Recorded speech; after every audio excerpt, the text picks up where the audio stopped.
Afghanistan versus Nepal second youth ODI match की अगर बात करें तो बहुत ही ज्यादा एक क्लोज कॉन्टेस्ट पे जाकर कहीं ना कहीं ये गेम जो है फिनिश हुआ। इस मैच की लास्ट बॉल पर वैसे तो बॉलें बची थी, लेकिन इस मैच की लास्ट बॉल जो घटी उसी पर कहीं ना कहीं ये मैच जो है फंसा और वो बॉल नो बॉल भी निकली। फिर अगली बॉल फ्री हिट भी मिलने वाली थी बैटिंग टीम को, फिर भी वो इस मैच को गवा कैसे बैठे। ये चीजें बहुत लोग समझ गए होंगे, ऑलरेडी सॉर्ट आउट हो गया होगा, बहुत लोग ये चीज समझ भी नहीं पाए होंगे आखिर हुआ क्या। इसके बारे में आपको सबसे पहले वही सॉर्ट आउट कर देते हैं, उसके बाद इस मैच के बारे में आगे बात जरूर करेंगे। देखिए हुआ क्या, सबसे इंपॉर्टेंट चीज है 3 गेंदों में 3 रन की यहाँ पर जरूरत थी टीम को। जी हाँ, अगर गलत नहीं है, जी हाँ, 3 गेंदों में 3 रन चाहिए थे नेपाल को और उनका 1 विकेट यहाँ पर बचा हुआ था। बॉलर आए, बॉलर ने अपनी अगली गेंद डाली। वैसे तो एक ओवर में 11 चाहिए थे, लेकिन उसे खींचकर नेपाल के जो बल्लेबाज रहे उन्होंने काफी बेहतर रहा और वो इसे लेकर आए 3 गेंदों में 3 रन तक, जो कि बहुत लग रहा था कि अब शायद मैच जो है नेपाल खींच कर लेकर जीत कर जा सकता है। 3 गेंदों में 3 रन चाहिए, बॉल अफगानिस्तान के बॉलर आए, उन्होंने गेंद डाली और वो गेंद जब तक उन्होंने एक्शन रिलीज भी किया होगा उस तब तक ही ऑलरेडी अंपायर जो है उस बॉल को नो बॉल करार यहाँ पर दे चुके थे। और जब लेकिन वो बॉल जो है सीधा जाकर स्टंप पे लगी, बल्लेबाज से खेल नहीं पाए, वो क्लीन बोल्ड यहाँ पर हो गए, लेकिन वो बॉल नो बॉल निकली, यानी वो बच गए बल्लेबाज। अब यहाँ पर बचे ओवरऑल अगर आप देखेंगे तो यहाँ पर बचे कि अब हमें 3 गेंद में 2 रन चाहिए और फ्री हिट है अगली गेंद, ये आपके माइंड सेट होगा। लेकिन इसी बीच हुआ क्या, जैसे ही वो बोल्ड हुए और जो बल्लेबाज जो बोल्ड हुए उसके बाद चीजें क्या घटी इस पिक्चर में एंड आप समझाने की कोशिश करेंगे या फिर हुआ क्या उसके ठीक बात। नहीं, जरूर देखिए, अगर हम पिक्चर पर गौर करें तो जैसे ही वो बोल्ड हुए तो बल्लेबाज जो है जैसे उनको पता चला कि नो बॉल हो गई है तो बल्लेबाज क्रिस को छोड़कर थोड़ा अपने बाहर की तरफ आए और जैसे ही देखेंगे आप विकेट कीपर को अगर आप देखें तो उन्होंने बॉल कलेक्ट की और फौरन स्टंप उखाड़ दिए। जी, जैसे ही बल्लेबाज को उन्होंने देखा कि वो बाहर है, फौरन उन्होंने स्टंप हाथ में ली और पूरा का पूरा स्टंप उखाड़कर अंपायर को अपील करने लगे कि ये रन आउट हो गए हैं। जी हो गए हैं, जी हाँ, रन आउट अपील करने लगे। बिल्कुल। और जो आप चौथी फोटो देख रहे हैं उसमें ये अंदाजा अगर आप देखें तो दर्शक को भी हो गया। जी हाँ, जी हाँ। तभी उन्हें एकदम से पल्ला जो घुमाने के लिए जा रहे हैं वो आप सीन देख रहे होंगे कि उन्हें भी अंदाजा हुआ, अरे मैं क्रीज से बाहर तो नहीं हूं। तब तक जब तक वो उठा तब तक वो स्टंप, क्योंकि वेल्स नहीं तो आपको पूरा स्टंप उखाड़ना था, तो कीपर ने बॉल टच कर स्टंप पूरे उखाड़ दीजिए। बिल्कुल, तो ये हम साफ देख सकते हैं कि वहां पर जो कीपर है वो उस बल्लेबाज को भी उन्होंने फॉलो किया कि बल्लेबाज ने किसी को कहा नहीं। अमूमन हम देखते हैं कि या तो विकेट कीपर को कहें या अंपायर को कहें, वो डायरेक्ट निकल गए बल्लेबाज नॉन स्ट्राइक के बल्लेबाज से बात करने के लिए, लेकिन इसी का फायदा उस तरफ नहीं जा रहे थे, वो अपनी लेफ्ट साइड बिल्कुल अपने इस तरफ जा रहे थे, इसी का फायदा उन्होंने उठाया और बिल्कुल ना ही उन्होंने कुछ देखा ना कुछ, सीधा विकेट कीपर ने इसका फायदा उठाकर सीधा पूरा का पूरा स्टंप निकाल दिया और अंपायर से लगे अपील करने कि ये रन आउट है, इसको चेक करिए आप कैसे भी कर देखिए, ये रन बिल्कुल भी नहीं है। और रन तो है ही ऑब्वियसली, लेकिन रन आउट की अपील की थी वहां। अगर ये कोई सोच रहा है कि बोल्ड की अपील कर रहे थे, वो नहीं, ऐसा वो तो वैसे ही खत्म है, वो रन आउट की अपील कर रहे थे जितने भी प्लेयर थे वहां पर, क्योंकि जो सोनार थे उनका ध्यान ही नहीं था कि मुझे इसमें बल्ला रखकर उनसे या क्रीज के अंदर रहूं या अंपायर को बताकर जाऊं कि मैं बाहर जा रहा हूं बल्ला रखकर, वो ये करने से चूक। बिल्कुल उस मोमेंट पर जो है एक बहुत बड़ी एक अवेयरनेस जो है उसकी चूक यहाँ पर दर्शक से देखने को मिली और वो अवेयरनेस हमें विकेट कीपर अफगानिस्तान के उनकी तरफ से काफी तेज देखने को मिली कि उन्होंने इस चीज पर ध्यान दिया। तो ये चीजें निकल कर आई जिसके और फिर सिचुएशन ये हुआ कि लास्ट विकेट था, यानी वो रन आउट। उसके बाद काफी बवाल हुआ, जैसे कि आपने देखा, हमने भी देखा, काफी बवाल हुआ, काफी बवाल हो गया। अफगानिस्तान के प्लेयर्स वगैरह में लगे रहे, अंपायर से बात करने में लगे रहे और फिर उसके बाद अंपायर ने जो है उसे आउट करार दे दिया गया, उनकी रन आउट अपील को एक्सेप्ट कर लिया गया और 1 रन बचा, यानी कि अब 2 रन चाहिए थे, फ्री हिट वाली बॉल की नौबत ही नहीं आई, 1 रन बचा और टीम जो है 1 रन से इस मैच को जीत गई अफगानिस्तान और इस सीरीज को भी वो अपने नाम करने में कामयाब हो गए। तो ये वो चीज यहाँ पर रही, वो रन आउट की अपील कर इस गेम को कहीं ना कहीं एट जीतने में कामयाब हो गए। तो ये सूरत हाल रहा मैच का और बहुत ही क्लोज लाने में कामयाब जरूर दर्श रहे। मुझे इसी से एकदम वो याद आ रहा है जो Nepal versus south Africa match हुआ था T20 वर्ल्ड कप में, गुलशन झा वाला, कुछ तरह अगर वो डाइव मारने में कामयाब होते तो शायद हमें आज कुछ और देखने को मिलता, शायद अब तक फुल मेंबर के नेपाल हरा चुकी थी। वो गेम अवेयरनेस की जो बात है वो आज हमें एक और बार देखने को मिली, जिसकी वजह से टीम को हार का सामना करना पड़ा। लेकिन सिर्फ वही वजह यहाँ पर नहीं रही। अभी जो पीएम कप यहाँ पर गया था उसमें लगातार हमने जो एनालाइज आपके सामने प्रेजेंट किए उसमें हमारा जो मेन फोकस था वो था बल्लेबाजी के ऊपर। लगातार हम बैटिंग के बारे में ज्यादा बात कर रहे थे, बॉल्स के बारे में बहुत ही कम। इसको लेकर बहुत सारे कुछ आप जो फैंस रहे, हमारे जो व्यूअर्स रहे, उन्होंने कहा था कि आप थोड़ी बॉलर्स के बारे में और बात करिए, बॉलर्स पे भी आपका एनालिसिस हो तो और बेटर रहेगा। लेकिन बहुत ने फिर लगातार सुना भी, उसमें कोई दोहराय नहीं है। लेकिन ये आप कहीं ना कहीं आप उन सभी के लिए ये एक और रियलिटी चेक आपके सामने प्रेजेंट करता है कि क्यों डेली क्रिकेट ज्यादा जो है उस तरफ बात करता है, उस चीजों पर, उन मुद्दों पे बात करता है जो सच में प्रॉब्लम है।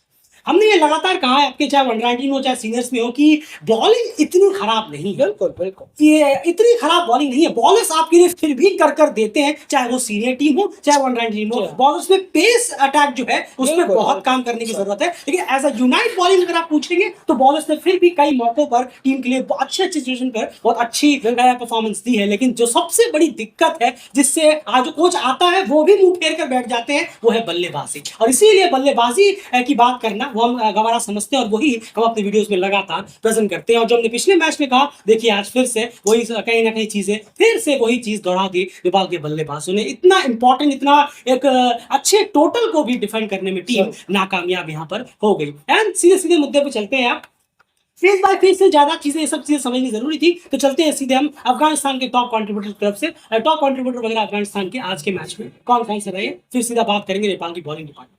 बिल्कुल। अगर हम देखें तो महबूब खान ने आज हाफ सेंचुरी लगाई, उनके कप्तान 58 रन उन्होंने किए 114 बॉलों में।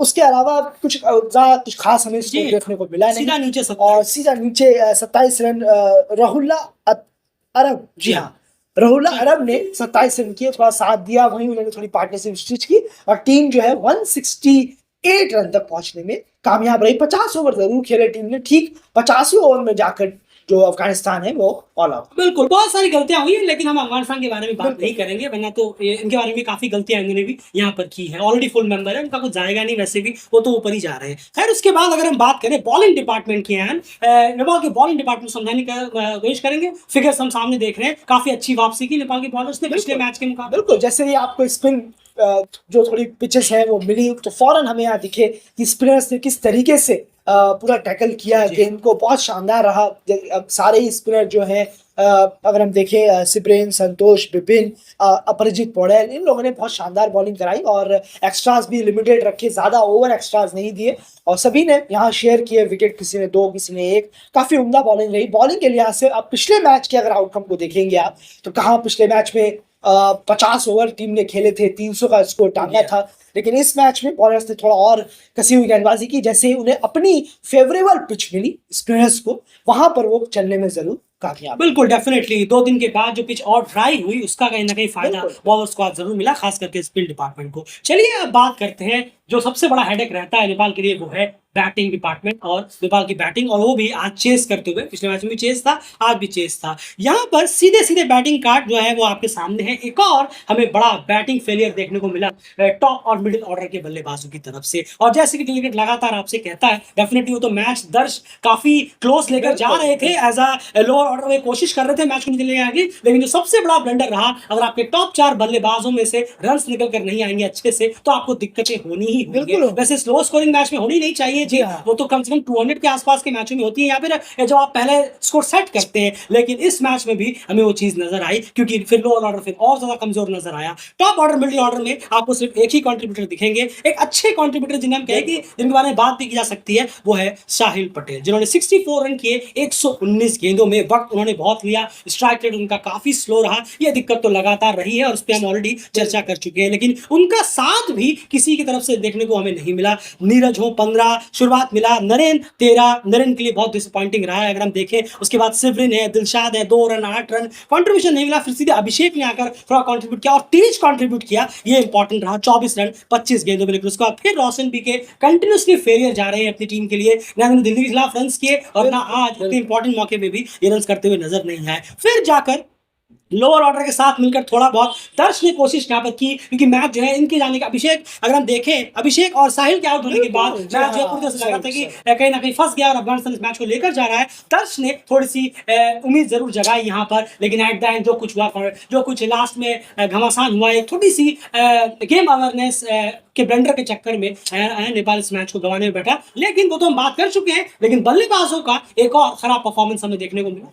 नहीं, ज़रूर मिला है। आप यहाँ होम में हैं, आप खुद देखिए सबसे ज़्यादा सवाल आप ही पे खड़े होंगे। बिल्कुल, आप अपने घर में एक बैटिंग कर रहे हैं, सही ज़रूर, कहा आपने। तो ये बहुत सारे सवाल खड़े होंगे, ये घर है, आप बाहर नहीं खेल रहे हैं, आप यहाँ पर इसी माहौल में आप खेले हैं, टूर्नामेंट खेला है आपने, यहाँ पर पानी है, आप यहाँ इसको बेहतर जानते हैं, इस आबो-हवा को जो जिसमें आप खेल रहे हैं, कंडीशंस कंडीशंस में आपको ज़्यादा पता है, तो सवाल भी आपसे ज़्यादा पूछे जाएँगे कि ना ही आप 300 इतनी अच्छी तरह चेज़ कर पाते हैं, ना आप 168 को 169 को आप इतनी अच्छी तरह चेज़ कर पाते हैं, तो आखिर चेज़ में क्या टारगेट? पहले बैटिंग करते हुए आप बड़ा टारगेट नहीं लगा पा रहे, जो कि दिल्ली के खिलाफ हमें देखने को मिला। बिल्कुल, तो ये सवाल है, एशिया क्वालीफायर भी यही होना है और ये सवाल उठना लाज़मी है कि बल्लेबाज आखिर इतना पुअर शो क्यों दिखा रहे हैं?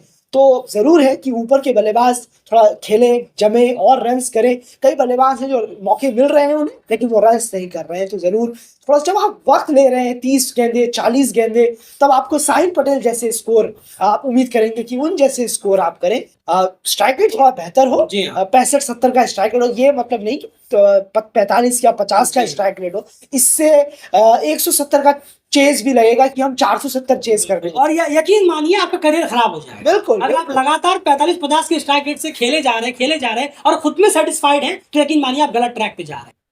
ये गलत हो जाएगा आपका बहुत करियर। ज़्यादा, तो ये सवाल उठना लाज़मी है, कोच हो या बाकी का कोच खासकर इसमें बिल्कुल कप्तान कोच तो हो। इतना ओवर नहीं कर सकते, कोच को ज़्यादा ध्यान, अंडर 19 है, जी। हमें ये देखना होगा, तो कोच को ज़्यादा ध्यान देने की ज़रूरत है कि बल्लेबाज क्यों इतना ज़्यादा डिसअपॉइंट कर रहे हैं, परफॉर्मेंस से ना 169 बनते हैं, ना ही 300 बनते हैं। बिल्कुल सही कहा आपने, और ना पहले बल्लेबाजी करते हुए उस जगह एप्रोप्रिएट स्कोर लगाने में टीम बल्लेबाज जो हैं वो कामयाब होते हैं। तो ये सूरत हाल हमें आज मैच में देखने को मिला। एंड अफगानिस्तान के जो विकेट टेकर्स रहे उनके नंबर्स बता दीजिए बस। नहीं, ज़रूर देखिए, अगर हम बात करें वहीदुल्ला ज़ादरान ने 2, ज़ैतुल्ला शाहीन ने 2 और हफ़ीज़ ज़ादरान ने 2 विकेट निकाले।